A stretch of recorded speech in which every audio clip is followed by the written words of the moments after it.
Sa ngalan ng Ama at ng Anak at ng Espiritu Santo, Amen. sumainyo ang Panginoon. At sumainyo rin. Magandang umaga po sa inyong lahat. Magandang umaga rin po, Father. Welcome po sa inyo dito sa Pambansang Dambana at Parokya ni Santo Padre Pio. Tayo po ay nasa Sabado sa ika-4 na linggo sa panahon ng muling pagkabuhay ng ating Panginoong Hesus. Sa atin pong pagsasama-sama at pagdulog sa banal na Eukaristiyang ito, ang hangad natin ay kagalingan. Naway patuloy nating ilapit ang ating mga sarili sa poong may kapal upang matanggap natin yung kagalingan na hinahangad ng ating mga puso at patuloy tayong magtiwala sa biyaya ng pagpapagaling sa pamamagitan ng ating patrong Santo Padre Pio. Kaya taminin po muna natin ang ating mga kasalanan upang tayo maging marapat gumanap sa banal na pagdiriwang. Kaawaan tayo ng makapangyarihang Diyos, patawarin tayo sa ating mga kasalanan at patnubayan tayo sa buhay na walang hanggan. Amen. Manalangin tayo. Ama naming makapangyarihan, lagi mong lubusin sa aming pagdiriwang ang pagganap sa pagkabuhay ng anak mong mahal, upang ang mga minarapat mong sa binyag magbagong buhay ay maging hitik sa bungang dulot ng iyong pagsubaybay at maluwalhating makarating sa ligaya magpakailanman sa pamamagitan ni Hesu Kristo kasama ng Espiritu Santo magpasawalang hanggan. Amen.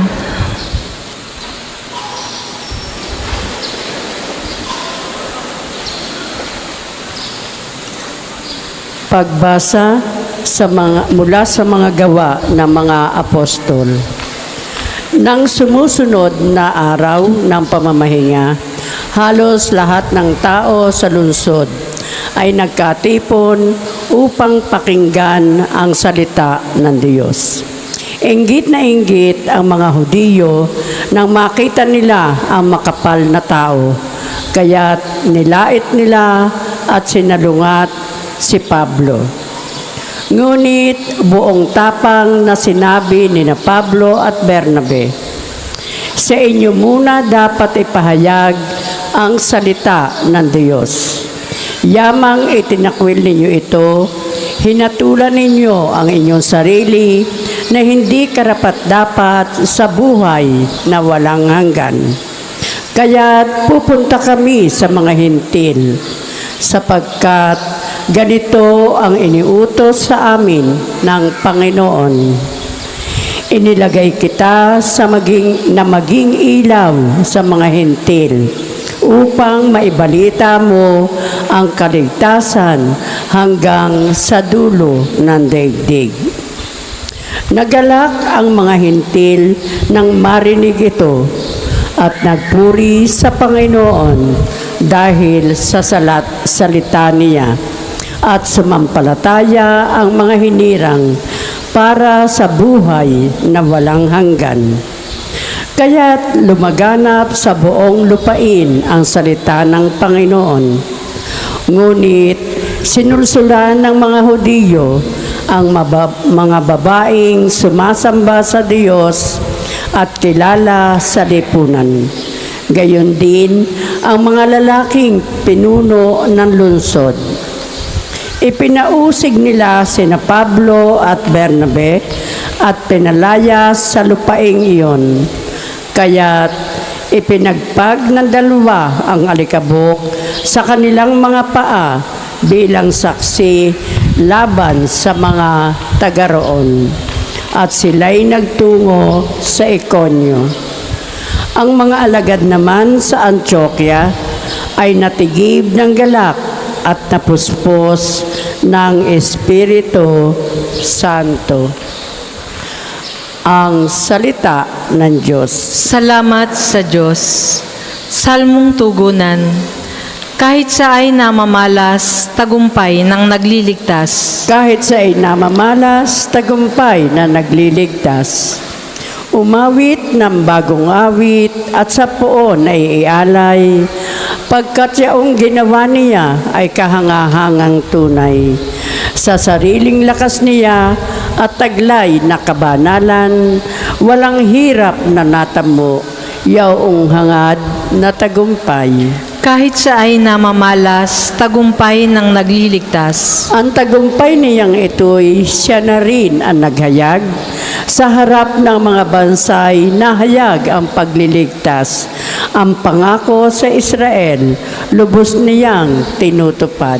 Kahit siya ay namamalas, tagumpay ng nagliligtas. Tapat siya sa kanila at ang pag-ibig ay wagas.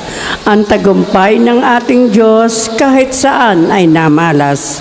Magkaingay na may galak, yaong lahat sa daigdig. Ang poon ay buong galak na purihin sa pag-awit. Kahit siya ay namamalas, tagumpay ng nagliligtas. Ang mabuting balita ng Panginoon ayon kay San Juan. Papuri sa iyo, Panginoon. Noong panahong iyon, sinabi ni Jesus sa kanyang mga alagad, "Kung ako'y kilala ninyo, kilala na rin ninyo ang aking Ama. Mula ngayon ay kilala na ninyo siya at inyong nakita." Sinabi sa kanya ni Felipe, "Panginoon, ipakita po ninyo sa amin ang Ama at masisiyahan na kami." Sumagot si Jesus, "Matagal na ninyo akong kasama, Felipe.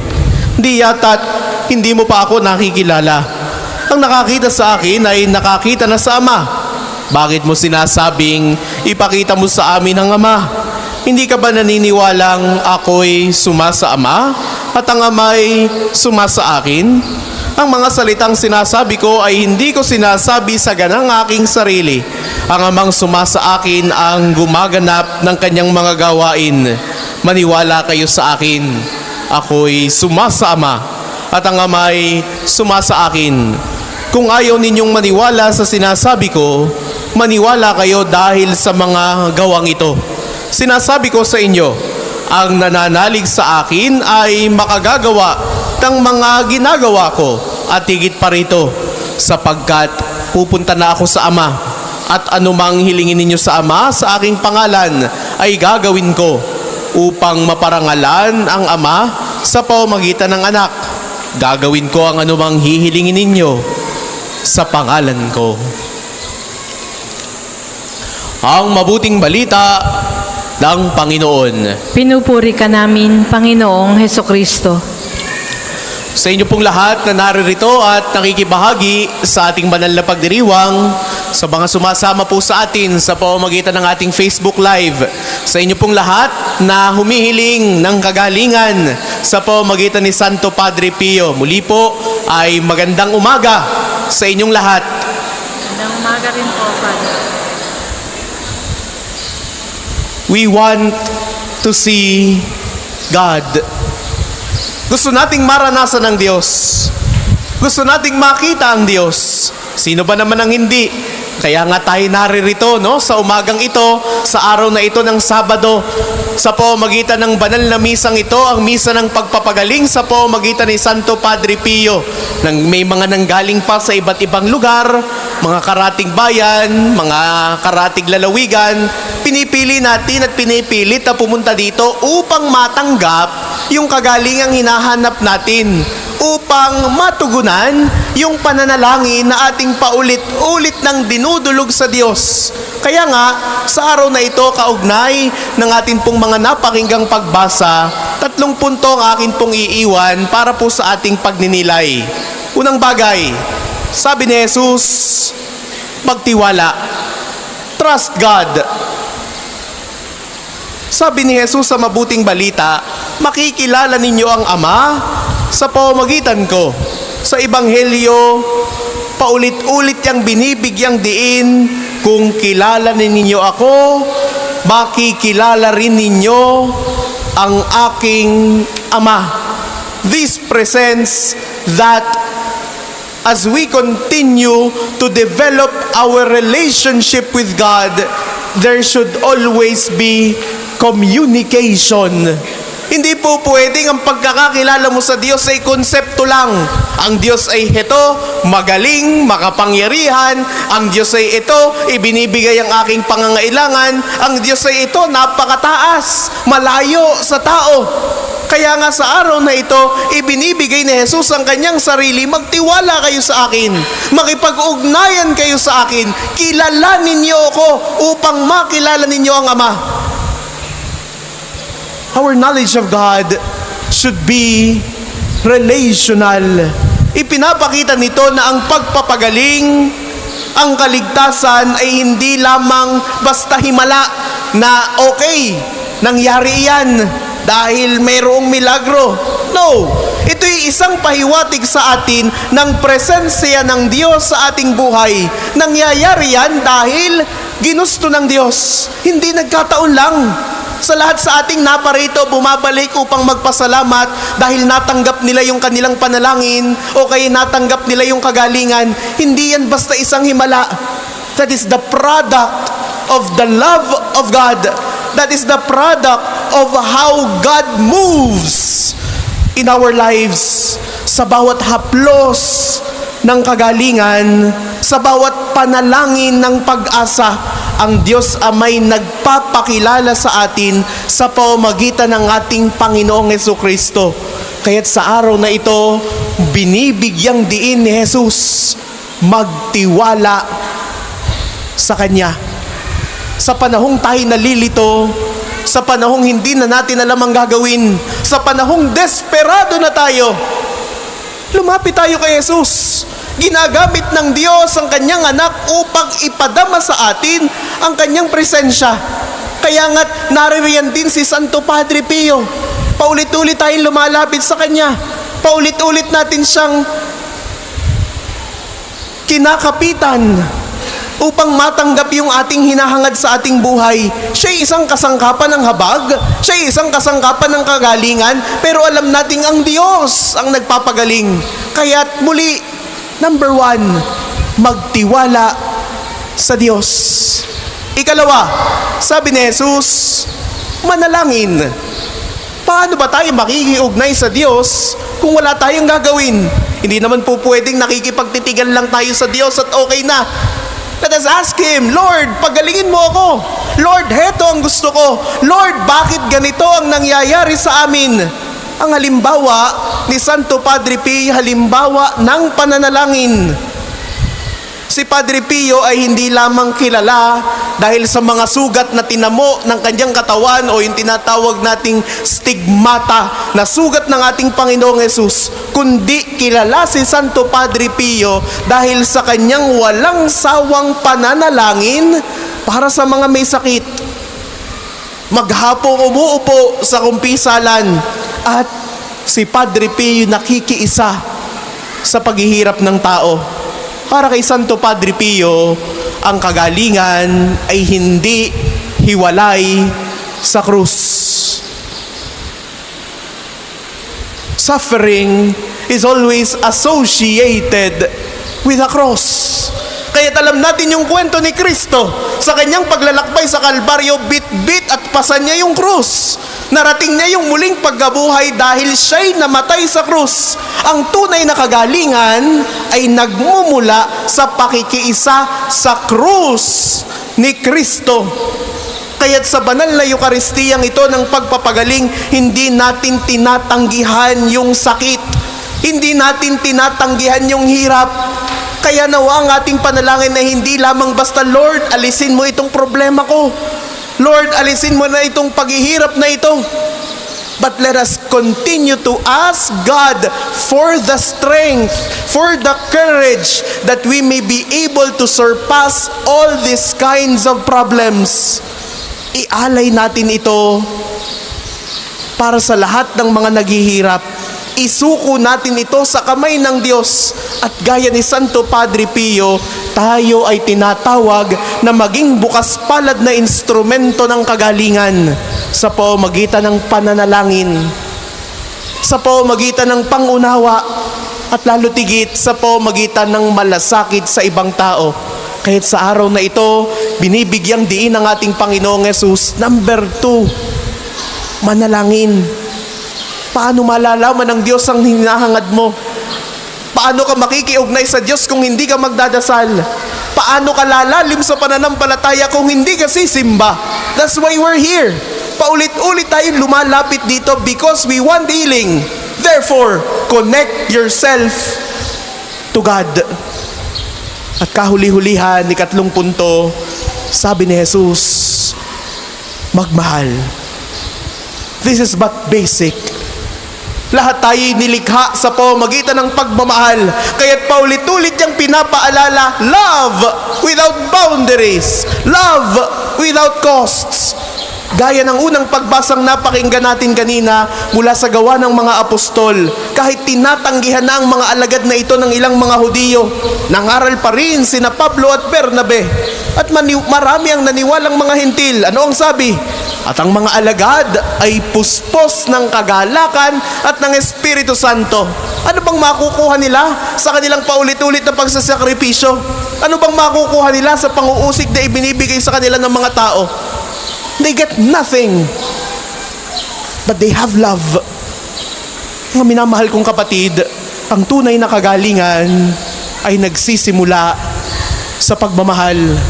Ang tunay na kagalingan ay naririyan sa kagalakan ng Espiritu Santo. Isang kagalakang nakasalalay, hindi nakasalalay sa panlabas lamang na kaginhawaan, kundi sa panloob na katiyakan na ang bawat isa sa atin mahal ng Diyos.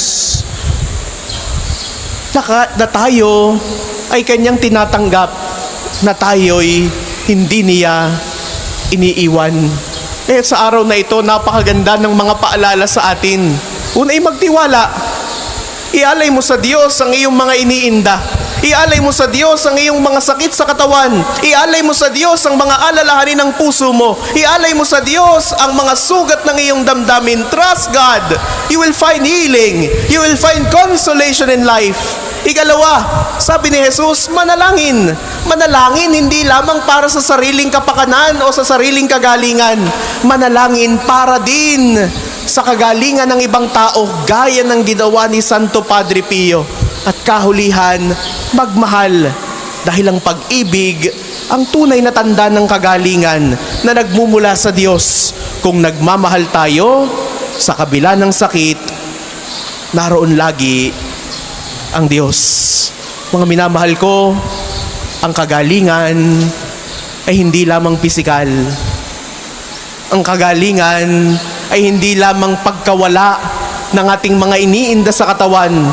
Minsan, ang mas kailangan nating kagalingan ay yung puso na punong-puno ng galit. Yung puso na punong-puno ng takot. Yung puso na punong-puno ng pagdududa. Hayaan nating hipuin ni Jesus ang ating buong pagkatao upang tuluyan nating makamtan yung kagalingan. At nawa sa pamamagitan ng panalangin ni Santo Padre Pio, naway matanggap natin ang biyayang mapagpagaling. Unay sa ating sarili at sa pamamagitan natin ang ibang tao. Panghawakan po natin ang mga pananalita ng ating Panginoong Hesus sa araw na ito. Tandaan, magtiwala, tandaan, manalangin, at tandaan, magmahal. Dahil sabi rin ni Santo Padre Pio, panalangin ang pinakamahusay na sandata na mayroon tayo. Ito ang susi sa puso ng Diyos. Uulitin ko po, panalangin ang pinakamahusay na sandata na mayroon tayo. Ito ang susi sa puso ng Diyos. Gamitin nawa natin ang susing ito. Buksan natin ang puso ng Diyos. Manalangin kayo mga kapatid upang ang paghahain natin ay kalugdan ng Diyos sa mga kapangyarihan. Tanggapin nawa ng Panginoon itong paghahain sa iyong mga kamay, sa kapurihan niya at karangalan sa ating kapakinabangan at sa buong sambayanan niyang banal. Ama naming lumikha, para mo ng awa, gawin mong banal ang mga alay naming iusan ng kalugdan, at kami gawin mong haing sa iyo'y laging nakalaan. Sa pamamagitan ni Hesu Kristo, kasama ng Espiritu Santo, magpasawalang hanggan. Amen. Sumainyo ang Panginoon. At sumainyo rin. Itaas sa Diyos ang inyong puso at diwa. Itinaas na namin sa Panginoon. Pasalamatan natin ang Panginoong ating Diyos. Marapat na siya ay pasalamatan. Ama naming makapangyarihan, tunay ngang marapat na ikaw ay aming pasalamatan. Ngayong ipinagdiriwang ang paghahain ng Mesiyas, ang mahamong tupad Ama na tumubos sa aming lahat. Siya'y talagang maaasahan at ang katapatan niya sa pananagutan ay siyang bumago sa dating pamumuhay sa sangkatauhang namihasa sa pagkasalawahan. Ang dangal ng tao ay ganap na itinampok upang mamana namin sa pakikipagkapatid kay Jesus. Kaya kaysa ng mga anghel na nagsisiawit ng papuri sa iyo nang walang humpay sa kalangitan, kami nagbubunyi sa iyong kadakilaan.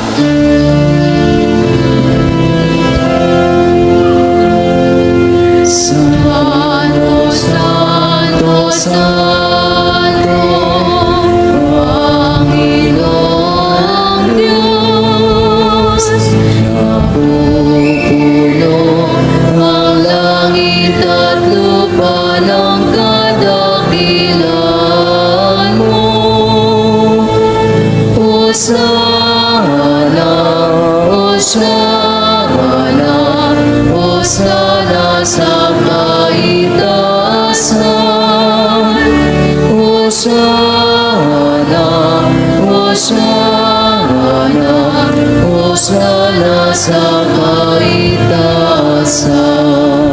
Pinagpalang naparirito sa ngalan ng Panginoon.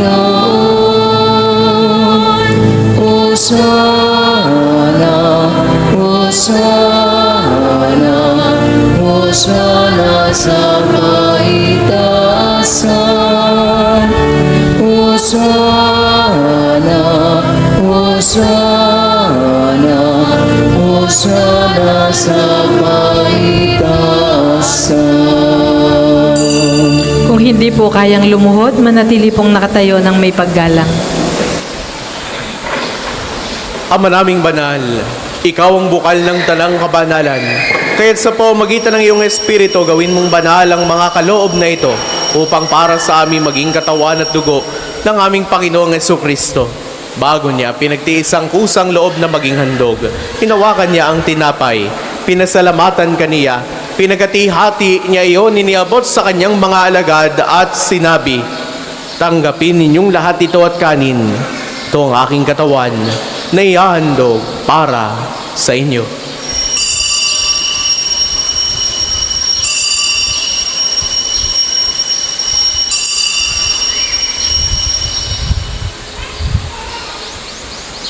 Gayun din naman noong matapos ang hapunan, hinawakan niya ang kalis, uli kanyang pinasalamatan, iniabot niya ang kalis sa kanyang mga alagad at sinabi, "Tanggapin ninyong lahat ito at inumin. Itong kalis ang aking dugo ng bago at walang hanggang tipan. Ang aking dugo na ibubuhos para sa inyo at para sa lahat, sa ikapagpapatawad ng mga kasalanan. Gawin ninyo ito sa pag-alala sa akin."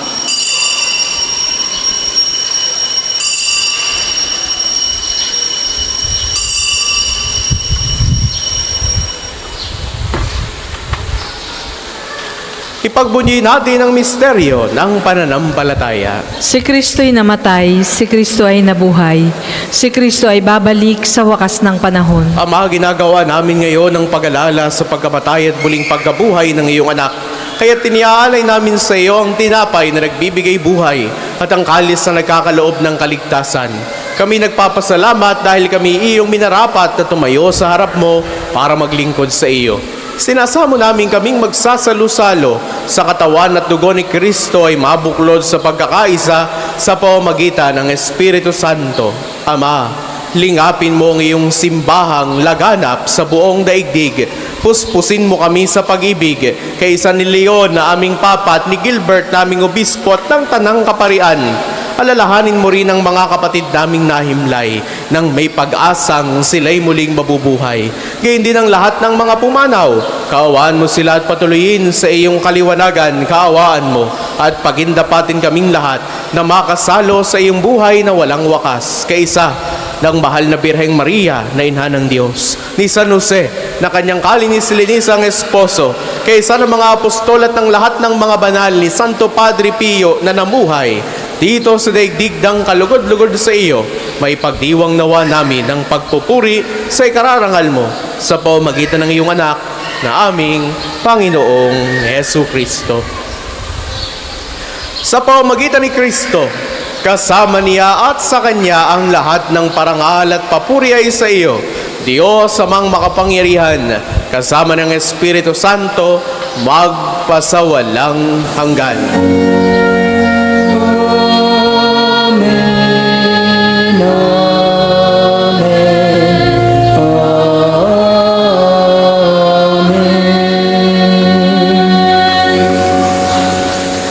Sa tagubili ng mga nakagagaling na utos sa turo ni Jesus sa Panginoon natin at Diyos, ipahayag natin ng lakas loob. Ihiling namin kami at diya sa lahat ng masama pagkalooban ng kapayapaan na araw-araw, iligtas sa kasalanan at ilayo sa lahat ng kapahamakan, samantalang aming pinananabikan ang dakilang araw ng pagpapahayag ng tagapagligtas naming si Hesu Kristo. Sapagkat iyo ang kaharian at ang kapangyarihan at ang kapurihan magpakailanman. Amen. Panginoong Jesucristo, sinabi mo sa iyong mga apostol, kapayapaan ang iniiwan ko sa inyo, ang aking kapayapaan ang ibinibigay ko sa inyo. Tungayan mo ang aming pananampalataya at huwag ang aming mga pagkakasala. Pagkalooban mo kami ng kapayapaan at pagkakaisa ayon sa iyong kalooban. Kasama ng Espiritu Santo, magpasawalang hanggan. Amen. Ang kapayapaan ng Panginoon ay laging sumainyo. At sumainyo rin. Magbigayan kayo ng kapayapaan sa isa't isa. Peace be with you. Kordero ng Diyos na nag-aalis ng mga kasalanan ng sanlibutan, maawa ka sa amin.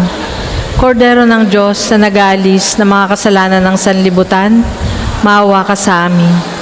Kordero ng Diyos na nag-aalis ng mga kasalanan ng sanlibutan, ipagkaloob mo sa amin ang kapayapaan. Kung hindi po kayang lumuhod, manatili pong nakatayo ng may paggalang.